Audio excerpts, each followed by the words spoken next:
Saudi আরব এবং আমেরিকার মধ্যকার পরমাণু চুক্তি বদলে গেল কেমন করে? তখন বলা ছিল যে আমেরিকা শর্ত ছাড়াই সৌদি আরবকে পরমাণু কর্মসূচি পরিচালনা করার জন্য চুক্তি করেছে। কিন্তু সন্ধ্যার খবরে প্রকাশ পাচ্ছে ডোনাল্ড ট্রাম্প জাস্ট তার অবস্থান বদলে ফেলেছেন। বাংলায় অনেকে পোল্টি মারা বলে, তিনি অবস্থান বদলে এখন বলছেন সৌদি আরবকে আব্রাহাম অ্যাকর্ড অর্থাৎ ইসরায়েলের সাথে সম্পর্ক স্বাভাবিকীকরণের যে চুক্তি, সেই চুক্তিতে সই করার শর্তে এই পরমাণু কর্মসূচির ব্যাপারে সৌদি আরবের সাথে চুক্তি হয়েছে। অর্থাৎ সৌদি আরব ইসরায়েলকে স্বীকৃতি দেবে, তবেই এই পরমাণু কর্মসূচি পাবে। এই পরমাণু চুক্তির সমস্ত সব কিছু সৌদি আরব লাভ করবে। সৌদি আরব পাল্টা জবাব দিয়েছে, তাদের নীতি অবস্থান একই আছে, স্বাধীন ফিলিস্তিনি রাষ্ট্র ছাড়া সৌদি আরব ইসরায়েলকে স্বীকৃতি দেবে না। আসলে কোথাকার পানি কোথায় গিয়ে গড়ায়, কোথায় গিয়ে দাঁড়ায়, আমাদের একটু দেখার ব্যাপার। এপাশে সামাজিক যোগাযোগ মাধ্যম এক্সে একটা খবর দেখলাম, ইরানের দক্ষিণাঞ্চল থেকে আমেরিকার স্পেশাল ফোর্স ডেল্টা ফোর্সের 50 জন সদস্যকে আটক করেছে ইরান। এই খবরের বাস্তবতা স্বাধীনভাবে এখনও যাচাই করা যায়নি, তবে এই খবর যখন বের হচ্ছে তার আগের খবর হচ্ছে আমেরিকা ইরানের উপরে স্থল অভিযান চালাবে, সেই ব্যাপারে ব্যাপক প্রস্তুতি নিচ্ছে। এর অংশ হিসেবে আমেরিকা এবং ব্রিটেনে বিপুল সংখ্যক যুদ্ধ বিমান এবং বোমারু বিমান হাই অ্যালার্ট অর্থাৎ উচ্চ সতর্ক অবস্থায় রাখা হয়েছে। এর সাথে মেডিকেল টিমও রাখা হয়েছে। এদিকে ইরান কি করছে?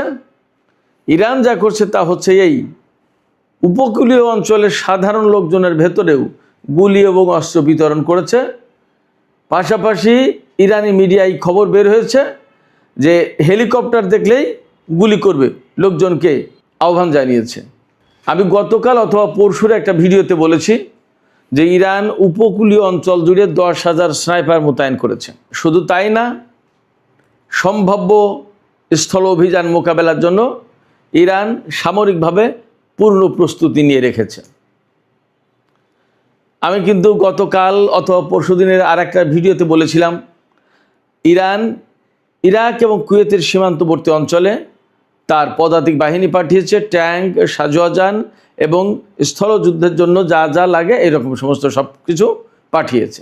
এদিকে আমেরিকার প্রেসিডেন্ট ডোনাল্ড ট্রাম্প ইরানের বিদ্যুৎ স্থাপনায় হামলার যে হুমকি দিয়েছে, তার জবাবে ইরান বলেছে, ইরানের গণমাধ্যমে একদম মেইন স্ট্রিমের গণমাধ্যমে খবর এসেছে সংযুক্ত আরব আমিরাত, কাতার এবং সৌদি আরবের 4টা বিদ্যুৎ কেন্দ্রে হামলা চালাবে বলে ইরান একদম পরিষ্কার ঘোষণা করেছে। এই 4টা বিদ্যুৎ কেন্দ্র সংযুক্ত আরব আমিরাত, কাতার এবং সৌদি আরবের 4টি বিমান ঘাঁটির বিদ্যুৎ সাপ্লাই দিয়ে থাকে। তার মানে হচ্ছে আমেরিকা যেভাবে ইরানের উপর হামলা চালাতে যাচ্ছে, ইরান ঠিক সেইভাবেই জবাব দেবে। এ কারণে সম্ভবত পররাষ্ট্রমন্ত্রী সাইদ আব্বাস আরাকচি বলেছেন, চোখের বদলে চোখ, এই নীতি এখন থেকে ইরানি সামরিক বাহিনী অনুসরণ করবে। তো সুপ্রিয় দর্শক, এ সমস্ত সব কিছু মিলে আমরা এখন বিস্তারিত আলোচনা করব। আশা করি শেষ পর্যন্ত সঙ্গে থাকবেন। আর ভিডিও যদি ভালো লাগে তাহলে লাইক, কমেন্ট, শেয়ার করবেন এবং চ্যানেলটি সাবস্ক্রাইব করে সাথেই থাকবেন। সর্বপ্রথম যে আলোচনাটি করতে চাই সেটি হচ্ছে এই সৌদি আরব এবং আমেরিকার মধ্যে কয়েক ঘন্টা আগে, সেটা 10-20 ঘন্টা আগের ব্যাপার, একটা চুক্তি হয়েছে। চুক্তিটা হলো পরমাণু চুক্তি। আমেরিকা সৌদি আরবকে পরমাণু প্রযুক্তি দেবে, সৌদি আরব বেসামরিক উদ্দেশ্যে এই পরমাণু কর্মসূচি পরিচালনা করতে পারবে এবং এই চুক্তির আওতায় সৌদি আরব কোনো শর্ত ছাড়া এই পরমাণু কর্মসূচি পরিচালনা করতে পারবে। শর্ত ছাড়া বলতে প্রধানত 2টা শর্তের একটা সম্ভাবনা বা আশঙ্কা ছিল। সেই 2টো শর্ত ছাড়াই আমেরিকা সৌদি আরবকে নাকি এই পরমাণু চুক্তি করে দিয়েছে। সেই 2টো শর্তের একটা হলো সৌদি আরব ইউরেনিয়াম সমৃদ্ধকরণ করতে পারবে না, কিন্তু সেই শর্ত জুড়ে দেওয়া হয়নি। আরেকটা ছিল, সম্ভাবনা ছিল যে ইসরায়েলকে স্বীকৃতি দিতে হবে, কিন্তু এই চুক্তিতে দুটো শর্তের একটাও নেই। খবরটা এই ছিল প্রাথমিকভাবে। কিন্তু কিছু ঘন্টা অর্থাৎ কয়েক ঘন্টা যেতে না যেতেই মার্কিন প্রেসিডেন্ট ডোনাল্ড ট্রাম্পের পক্ষ থেকে বক্তব্য এসে গেছে। তিনি বলছেন এই চুক্তির প্রধান শর্ত ইসরায়েলকে স্বীকৃতি দিতে হবে, অর্থাৎ আব্রাহাম অ্যাকর্ডে সই করতে হবে। আব্রাহাম অ্যাকর্ডটা কি? আব্রাহাম অ্যাকর্ড হচ্ছে আগেরবার যখন ডোনাল্ড ট্রাম্প ক্ষমতা এসেছিলেন তখন তিনি ইসরায়েলের সাথে মুসলিম দেশগুলোর সম্পর্ক স্বাভাবিকীকরণ, ইসরায়েলকে একটা স্বাধীন সার্বভৌম রাষ্ট্র হিসেবে, বৈধ রাষ্ট্র হিসেবে স্বীকৃতি দেওয়া, তার সাথে সম্পর্ক তৈরি করা, সমস্ত সব কিছু অ্যাজ ইউজুয়াল আর 10টা-5টা রাষ্ট্রের সাথে যেভাবে অন্যান্য রাষ্ট্র করে ইসরায়েলের সাথেও তাই করতে হবে। সেই সময় এই চুক্তিতে সই করেছিল সংযুক্ত আরব আমিরাত, বাহরাইন, সম্ভবত মরক্কো এবং সুদান। ডোনাল্ড ট্রাম্প এই কথা বলছেন যে এই আব্রাহাম অ্যাকর্ডে সই করার শর্তে সৌদি আরবকে পরমাণু প্রযুক্তি এগুলো দেওয়া হচ্ছে। এবং তিনি এও দাবি করেছেন যে সৌদি আরব ইউরেনিয়াম এনরিচ করতে পারবে না, সামরিক উদ্দেশ্যে পরিচালিত করতে পারবে না, সেখানে ক্লজ দেওয়া আছে। এই জায়গায় কতগুলো প্রশ্ন আসে। চাপে পড়ে ট্রাম্প এই সমস্ত কথা বলছেন কিনা, তার অবস্থান পরিবর্তন করলেন কিনা, এটা একটা। আরেকটা প্রশ্ন আসে সৌদি আরব এক ধরনের ফাঁদে পড়লো, ঘেরাটোপে পড়লো কিনা। আর একটা প্রশ্ন আছে যে ডোনাল্ড ট্রাম্প কি তাহলে সত্য বলছেন কিনা যে তিনি আব্রাহাম অ্যাকর্ডে সই করার শর্তে সৌদি আরবের সাথে এই চুক্তি করেছে। তার মানে সৌদি আরব বলেছে যে হ্যাঁ আমরা আব্রাহাম অ্যাকর্ডে সই করব। যদি তাই বলে তাহলে সৌদি আরব কি এখানে লুকাচ্ছে আসল কথা? এই তারা এই কথা বলেনি, এটা লুকাচ্ছে কিনা? তার মানে ডোনাল্ড ট্রাম্পকে যেমন সন্দেহ করার ব্যাপার আছে যে তিনি মিথ্যা বলছেন কিনা, অসত্য বলছেন কিনা, তেমনি সৌদি আরব মিথ্যা বা অসত্য বলছে কিনা সেটাও একটা প্রশ্ন। আর সর্বোপরি শেষ প্রশ্ন যেটা আসে অন্তত এখানে, সেটা হচ্ছে তাহলে এই চুক্তির ভবিষ্যৎটা কি? এই চুক্তি সৌদি আরব মানবে কিনা, আমেরিকা মানবে কিনা, এবং এই চুক্তি অনুযায়ী আব্রাহাম অ্যাকর্ডে সই হবে নাকি হবে না? এই চুক্তি অনুযায়ী সৌদি আরব পরমাণু কর্মসূচি পাবে নাকি পাবে না? বড় বড় প্রশ্ন। একটু ছোট্ট করে যদি ব্যাখ্যা করি তাহলে বলবো Donald Trump very much unpredictable person. তাকে কেউ প্রেডিক্ট করতে পারে না, এবং সবচেয়ে বড় কথা, প্রেডিক্ট করার চেয়ে সবচেয়ে বড় কথা হচ্ছে তিনি এখন কি বলেন, 2 মিনিট পরে কি বলেন, 2 ঘন্টা পরে কি বলেন, তার কোনো ঠিক ঠিকানা নেই। পশ্চিমা গণমাধ্যম, আমেরিকান গণমাধ্যম, আমেরিকান বিশ্লেষকরা, রাজনীতিকরা সবাই কথা বলে। অতএব ডোনাল্ড ট্রাম্পের সাথে কেউ কোনো চুক্তি করে শান্তিতে সেই চুক্তি বাস্তবায়ন করতে পেরেছে কিনা, সেটাই তো একটা বড় প্রশ্ন। এই চুক্তির ভাগ্য কি ইরানের চুক্তির মতো হবে কিনা? অর্থাৎ ইরানের সাথে চুক্তি করলো, 2 দিন পরে সেই চুক্তি আর মানলো না। সৌদি আরবের সাথে যে চুক্তি করলো সেই চুক্তিও কি 2 দিন পরে ডোনাল্ড ট্রাম্প বলবে যে না আমরা এই চুক্তি মানি না, ডিল ইজ ওভার? তার কিন্তু একটা আলামত দেখা যাচ্ছে। হয় এখন সৌদিকে আমেরিকার কাছে আত্মসমর্পণ করে নত হয়ে বলতে হবে ঠিক আছে আমরা আব্রাহাম অ্যাকর্ডে সই করছি, দিন আমাদের পরমাণু প্রযুক্তি, অথবা সৌদি আরবকে বলতে হবে যে না, স্বাধীন ফিলিস্তিন রাষ্ট্র না হওয়া পর্যন্ত আমরা এই চুক্তিতে সই করবো না, তাতে আপনি আবারে প্রযুক্তি দেন আর না দেন। তবে এখানে চূড়ান্তভাবে যে কথা বলা যাবে সেটা হচ্ছে সৌদি আরব এবং আমেরিকার মধ্যে যে পরমাণু বিষয়ক চুক্তি হয়েছে সেই চুক্তি এখন প্রশ্নের ঊর্ধ্বে নয়। এ নিয়ে নানা প্রশ্ন আছে। সবচেয়ে বড় প্রশ্ন হচ্ছে এই চুক্তি করতে গিয়ে সৌদি আরব আমেরিকার কাছে নতুন করে ফাঁদে পড়ল কিনা। সময় বলবে, আমরা অপেক্ষা করি। সুপ্রিয় দর্শক, এবার ইরান আমেরিকা এই প্রসঙ্গে চলে আসি। খুব সম্প্রতি রিপোর্ট বের হয়েছে, মার্কিন কেন্দ্রীয় গোয়েন্দা সংস্থা যেটা সিআইএ, তাদের কয়েকটা ঘাঁটিতে হামলা চালিয়ে তছনছ করে দিয়েছে ইরান। সেই ঘাঁটিগুলো কোথায়? সেই ঘাঁটিগুলো মধ্যপ্রাচ্যের দেশে, সৌদি আরব থেকে শুরু করে বিভিন্ন দেশে সিআইএর ঘাঁটি আছে। এই সমস্ত ঘাঁটি শনাক্ত করে ইরান তার অনেকগুলোতে হামলা চালিয়েছে। বলা হচ্ছে কমপক্ষে 2টো আর বেশি হলে 12টা। এটা একটা অবস্কিউর অবস্থা রাখলো যে 2টো অথবা 12টা, মানে 1 আর 100 এরকম হয়ে গেল। তো বেশ কিছু ঘাঁটিতে যে হামলা চালিয়েছে কথা সত্য।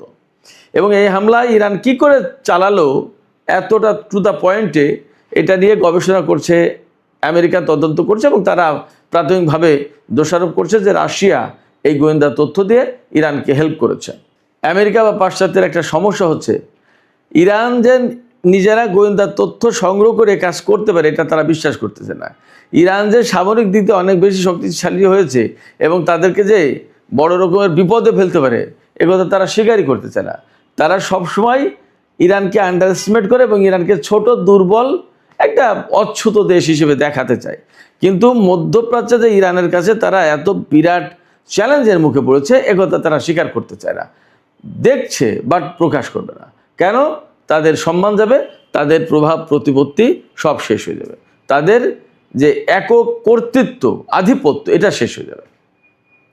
কিন্তু একটা কথা আছে না, বাংলায় একটা প্রবাদ আছে যে অন্ধ হলে কি প্রলয় বন্ধ হয়? অর্থাৎ আপনি চোখ বন্ধ করে থাকলেন কিন্তু দুনিয়া ধ্বংস হয়ে যাচ্ছে, সেই ধ্বংস হওয়া কি বন্ধ হবে? হবে না। আমেরিকা যতই ইরানকে অস্বীকার করুক, তার সামরিক সক্ষমতা, তার গোয়েন্দা সক্ষমতা, তার অস্ত্রের সক্ষমতা, এই সমস্ত নিয়ে যত কথাই বলুক, বাট রিয়েলিটি হচ্ছে ইরান এমন একটা পর্যায়ে গেছে যেখান থেকে আমেরিকাকে প্রতিদিন প্রতি মুহূর্তে চ্যালেঞ্জের মুখে পড়তে হচ্ছে। এইরকম একটা চ্যালেঞ্জের মুখেই কি পড়লো আমেরিকা ইরানের দক্ষিণাঞ্চলে? সামাজিক মাধ্যম এক্সে একটা খবর দেখলাম, সত্য মিথ্যা আমি জানি না, আমি একদম অ্যাকুরেট খবর বলছি না, দেখলাম খবরটা সত্যও হতে পারে, মিথ্যাও হতে পারে, স্বাধীনভাবে যাচাই করা যায়নি। আমি আপনাদেরকে আর একটা কথা বলে রাখি, এখন মেইন স্ট্রিম চ্যানেলে যত খবর বের হয় তার চেয়ে অনেক বাস্তব খবর বের হয় সামাজিক যোগাযোগ মাধ্যম, ফেসবুক, টুইটার, টেলিগ্রামে, ইনস্টাগ্রামে, ইউটিউবে, এটা আপনারা অনেকেই জানেন। এবং সারা বিশ্বের টেলিভিশন চ্যানেলগুলো, পত্রপত্রিকা, অনেক কিছুই মায়ের খেয়ে গেছে এই সমস্ত মিডিয়ার কারণে, এবং সেই খবরগুলো কিন্তু পরবর্তীতে বাস্তব হয়, এটা দেখা যায়। তো যাই হোক, আমি এখনও বলছি না যে দক্ষিণ অঞ্চলে 50 জন ডেল্টা ফোর্সের সদস্যকে আটক করেছে ইরান, বাট খবর এমন দেখলাম, যদি এরকম হয় তাহলে আমি ব্যক্তিগতভাবে অবাক হব না। এই কারণে ইরান অনেক দিন থেকেই প্রস্তুতি নিয়ে রেখেছে যে দক্ষিণ অঞ্চলে এই যে আমেরিকা হামলা চালাচ্ছে, এই হামলার মধ্য দিয়ে মূলত দক্ষিণ অঞ্চলটাকে, ইরানের সামরিক বাহিনীর সক্ষমতাকে ধ্বংস করে দিয়ে, সামরিক বাহিনীকে ভেতরে ঢুকে দিয়ে এই অঞ্চল দিয়ে আমেরিকার সেনা স্থল অভিযান শুরু করবে। কিন্তু ইরান ঠিকই বুঝতে পেরেছে এবং তার প্রস্তুতি কিন্তু আগেই নিয়ে রেখেছে। আমি গত কাল বা পরশু বলেছি যে ইরানের দক্ষিণ অঞ্চলে 10,000 স্নাইপার মোতায়েন করা হয়েছে সেনাবাহিনী থেকে, এবং কুয়েত ইরাক সীমান্তে কিন্তু তারা সাজোয়াজান ট্যাঙ্ক এগুলো পাঠিয়েছে। তার মানে তাদের কিন্তু আমেরিকাকে মোকাবেলার প্রস্তুতির অংশ হিসেবে এগুলো করেছে, এটা পরিষ্কার দেখতে পাচ্ছি আমরা। সেক্ষেত্রে 50 জন মার্কিন ডেল্টা ফোর্সের সদস্যকে যদি আটক করে, তাতে অবাক হওয়ার কিছু থাকবে না। এবং আমেরিকা যদি সত্যি সত্যি সেনা পাঠায় রেকি করার জন্য, অর্থাৎ পরিস্থিতি জানা বোঝার জন্য, তাতেও অবাক হওয়ার কিছু থাকবে না, অসম্ভব কিছু না। এপাশে আমি এই আলোচনার প্রথম দিকে বলেছিলাম যে ইরানের উপকূলীয় অঞ্চলের বা দক্ষিণ অঞ্চলের খুজেস্তান প্রদেশের এই সমস্ত জায়গার লোকজনকে এইরকম বলা হচ্ছে, আহ্বান জানানো হচ্ছে, ইরানের গণমাধ্যমে খবর, এই সমস্ত এলাকার সাধারণ জনগণকে বলা হয়েছে হেলিকপ্টার দেখলে যাতে গুলি করে। তার মানে ইরান খুবই ধারণা করছে বা আশঙ্কা করছে যে যে কোনো মুহূর্তে আমেরিকা ইরানের ভেতরে স্থল অভিযান চালাবে, এবং সেই কারণে উপকূলীয় অঞ্চল, বিশেষ করে হরমুজগান প্রদেশের লোকজনের ভেতরে গুলি এবং ছোটোখাটো আগ্নেয়াস্ত্র, পিস্তল, রিভলভার বা শর্ট গান, হ্যান্ডগান, এই সমস্ত বিতরণ করা হয়েছে। তার মানে হচ্ছে আমেরিকা যদি স্থল অভিযান চালায় তাহলে তারা, মার্কিন সেনারা ইরানের ভেতরে গণ প্রতিরোধের মুখে পড়বে। এই স্থল অভিযানের ব্যাপারে আমেরিকার পক্ষ থেকে কিছু কিছু সিগন্যাল পাওয়া যাচ্ছে। আমেরিকা এবং ব্রিটেনে বহু সংখ্যক যুদ্ধ বিমান এবং বোমারু বিমান প্রস্তুত রাখা হয়েছে। গতকাল তো খবর বেরিয়েছিল যে ইরানের উদ্দেশ্যে আমেরিকার B-1 বোমারু বিমান পাঠানো হয়েছে। তো আমেরিকার এই যে এই সমস্ত ফাইটার জেট এবং বোমারু বিমান যে প্রস্তুত রাখা হয়েছে, এগুলো কিন্তু সিগন্যাল। তার মানে স্থল অভিযান চলবে এবং বিমান বাহিনী সাপোর্ট দেবে স্থলবাহিনীকে, মার্কিন ডেল্টা ফোর্স বা মেরিন কোর বা আর যে সমস্ত স্পেশাল ফোর্স আছে তারা অভিযান চালালে তখন হেল্প করবে। এবং এজন্য মেডিকেলের একটা বিরাট বড় টিম, 150 ডাক্তার নার্সের একটা বড় টিম তারা রেডি করেছে, এমন খবর আছে। এবং আমেরিকা বুলগেরিয়াকে বলেছে যে তোমাদের ঘাঁটি দিতে হবে আমাদের ইরানের উপর হামলা চালানোর জন্য। আপনারা সবাই জানেন মধ্যপ্রাচ্যের ঘাঁটিগুলো থেকে মোটামুটি প্রায় বিদায় হওয়ার কাছাকাছি। গত রাতে খবর দেখলাম, আমি দুপুর ভিডিওতে বলেছি, আলুদেদ ঘাঁটি থেকে মার্কিন সেনারা চলে গেছে ঘাঁটি খালি করে। আজকে আর একটা খবর দেখলাম, সম্ভবত প্রিন্স ফয়সাল এয়ারবেজ, সেই ঘাঁটিও ছেড়ে গেছে, অথবা মোয়াফাকাল সালতে, যে কোনো একটা ঘাঁটি একদম ক্লিয়ারলি কমপ্লিটলি খালি করে ফেলেছে। সেখানে মার্কিন সেনা তাদের বিমান, ড্রোন কোনো কিছুই রাখেনি। তো বুলগেরিয়াকে আমেরিকা তাদের বিমান ঘাঁটি ব্যবহারের সুযোগ দিতে বলেছে এবং বুলগেরিয়া রাজি হয়েছে। বুলগেরিয়া হচ্ছে নেটোভুক্ত একটা পূর্ব ইউরোপের দেশ এবং পূর্ব ইউরোপের যে সমস্ত দেশ নেটোতে জয়েন করেছে তারা আমেরিকার অনেক বেশি অনুগত। ইরান বুলগেরিয়াকে সতর্ক করেছে যে ঘাঁটি দেওয়ার ব্যাপারে সতর্ক থাকো। ইরানের নীতি হচ্ছে কি, যে যেখান থেকে হামলা হচ্ছে সেই জায়গায় ইরান হামলা চালায়। বুলগেরিয়া থেকে যদি আমেরিকা হামলা চালায় তাহলে বুলগেরিয়ার উপর কিন্তু ইরান হামলা চালাতে পারে। তার মানে তখন নেটো জোটের আর একটা দেশ যুদ্ধের ভেতরে জড়িয়ে গেল, তখন হয়তো নেটো জোটের প্রশ্ন আসতে পারে একদম পুরো যুদ্ধে জড়িয়ে যাওয়ার। যদি তাই হয় তখন চীন রাশিয়ার ভূমিকা কী হবে তা কিন্তু একটা বড় প্রশ্ন। তার মানে বিশ্বযুদ্ধ কি আসন্ন সে একটা প্রশ্ন এই প্রেক্ষাপটে দাঁড়িয়ে যাচ্ছে। এরই মধ্যে ইরান ৫,৫০০ কিলোমিটার পাল্লার ক্ষেপণাস্ত্রের পরীক্ষা চালিয়েছে। কেন? বুলগেরিয়াকে শুধু উদ্দেশ্য করে নয়, নতুন ব্রিটিশ প্রধানমন্ত্রীর কাছে ব্রিটেনের ঘাঁটি এবং দিয়াগো গার্সিয়া ঘাঁটি, যেটা ব্রিটিশ অধীনে, সেই ঘাঁটি ব্যবহারের জন্য চাপ সৃষ্টি করেছে। কেয়ার স্টারমার দেয়নি, এই নতুন প্রধানমন্ত্রী দিয়েও দিতে পারে। যদি দেয় তাহলে দিয়াগো গার্সিয়া ঘাঁটিতে ইরানের হামলার প্রশ্ন আছে, তখন একটু দূরবর্তী পাল্লার ক্ষেপণাস্ত্র প্রয়োজন। সেই জন্য ইরান হয়তো এই ৫,৫০০ কিলোমিটার পাল্লার ক্ষেপণাস্ত্রের পরীক্ষা চালিয়েছে। ইরান থেকে বুলগেরিয়ার দূরত্ব ১৮০০ কিলোমিটার থেকে ২,০০০ বা ২,৩০০ কিলোমিটারের ভিতরে। আর ব্রিটেন কতটুকু আমি জানি না, সম্ভবত ৫,৫০০ কিলোমিটার হতে পারে। আবার দিয়াগো গার্সিয়া ঘাঁটি সম্ভবত ৩৮০০ বা ৪,০০০ কিলোমিটার। তার মানে ৫,৫০০ কিলোমিটার পাল্লার ক্ষেপণাস্ত্র হলেই ইরান সব কাভার করতে পারে। যদি এই সমস্ত ঘটনাগুলো ঘটে তাহলে যুদ্ধের বিস্তৃতি মারাত্মকভাবে বেড়ে যাবে। এবং আমি যে বললাম, বুলগেরিয়া যদি যুদ্ধে জড়িয়ে যায়, ইরান যদি বুলগেরিয়ায় হামলা চালায় আর বুলগেরিয়া যদি রিয়্যাক্ট করে, তাহলে নেটো জোটের কিন্তু তখন যুদ্ধে জড়িয়ে যাওয়ার প্রশ্ন। অবশ্যই আমেরিকাকে প্রথম যুদ্ধে নেটো জোট বা ইউরোপীয় ইউনিয়ন সমর্থন দেয়নি, এখন নতুন করে দেবে কিনা সেটা সময় বলবে, দেখা যাক। এদিকে আমি আর একটা খবর বলেছিলাম যে মার্কিন প্রেসিডেন্ট ডোনাল্ড ট্রাম্প যে বলেছেন যে হরমুজ প্রণালীতে আর যদি একটা জাহাজে হামলা চালানো হয় তখন আমরা একটা সেতু অথবা একটা বিদ্যুৎ কেন্দ্রে হামলা চালাবো ইরানের। গত রাতে ইরান যে হামলা চালিয়েছে সেটা কিন্তু মার্কিন জাহাজ, মার্কিন তেলবাহী জাহাজে। এর জবাবে কিন্তু ইরানের কোনো বিদ্যুৎ স্থাপনায় হামলা চালিয়েছে তা কিন্তু জানা যায়নি, পাওয়া যায়নি খোঁজ। আমেরিকার যে হুমকি, এই হুমকির জবাবে ইরান কিন্তু বলে রেখেছে আমেরিকা যদি ইরানের বিদ্যুৎ কেন্দ্রে হামলা চালায় তাহলে ইরান মধ্যপ্রাচ্যের অন্তত ৪টি বিদ্যুৎ কেন্দ্রে হামলা চালাবে। সেই বিদ্যুৎ কেন্দ্রগুলোর একটি হচ্ছে আল তাওবিলা বিদ্যুৎ কেন্দ্র, এটা দুবাইয়ে সংযুক্ত আরব আমিরাতে অবস্থিত। এই বিদ্যুৎ কেন্দ্র থেকে আল জাফরা বিমান ঘাঁটিতে বিদ্যুৎ সরবরাহ করা হয় আমেরিকার ঘাঁটিতে। আর একটা বিদ্যুৎ কেন্দ্র নাম হচ্ছে দেওয়া, DWA। এই বিদ্যুৎ কেন্দ্র থেকে আমেরিকার মিনহাদ বিমান ঘাঁটি সংযুক্ত আরব আমিরাতে, এই বিমান ঘাঁটিতে বিদ্যুৎ সরবরাহ করা হয়। তার মানে এই বিদ্যুৎ কেন্দ্র টার্গেট করবে ইরান, সংযুক্ত আরব আমিরাতে এই দুটো। কাতারের রাস লাফান বিদ্যুৎ কেন্দ্রে হামলা চালানোর হুমকি দিয়েছে ইরান। এই বিদ্যুৎ কেন্দ্র থেকে আল উদেদ বিমান ঘাঁটিতে বিদ্যুৎ সরবরাহ করা হয়। আর সৌদি আরবের রিয়াদ পাওয়ার প্ল্যান্ট, এই বিদ্যুৎ কেন্দ্রে হামলা চালানোর হুমকি দিয়েছে ইরান। এই বিদ্যুৎ কেন্দ্র থেকে প্রিন্স সুলতান এয়ারবেজ, সৌদি আরবে যেটা, মার্কিন এই বিমান ঘাঁটিতে বিদ্যুৎ সরবরাহ করা হয়।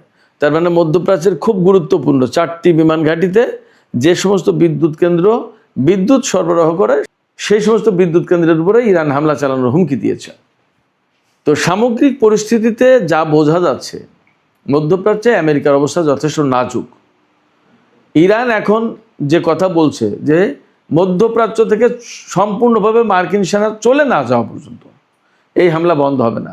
তার মানে ইরান ধরে নিয়েছে যে যে পরিস্থিতি তৈরি করেছে, আমি গতকালকে একটা ভিডিওতে বলেছিলাম যে মধ্যপ্রাচ্যের সমস্ত দেশ থেকে তাড়িয়ে গুটিয়ে আস্তে আস্তে ইসরায়েলের দিকে নিয়ে যাচ্ছে ইরান।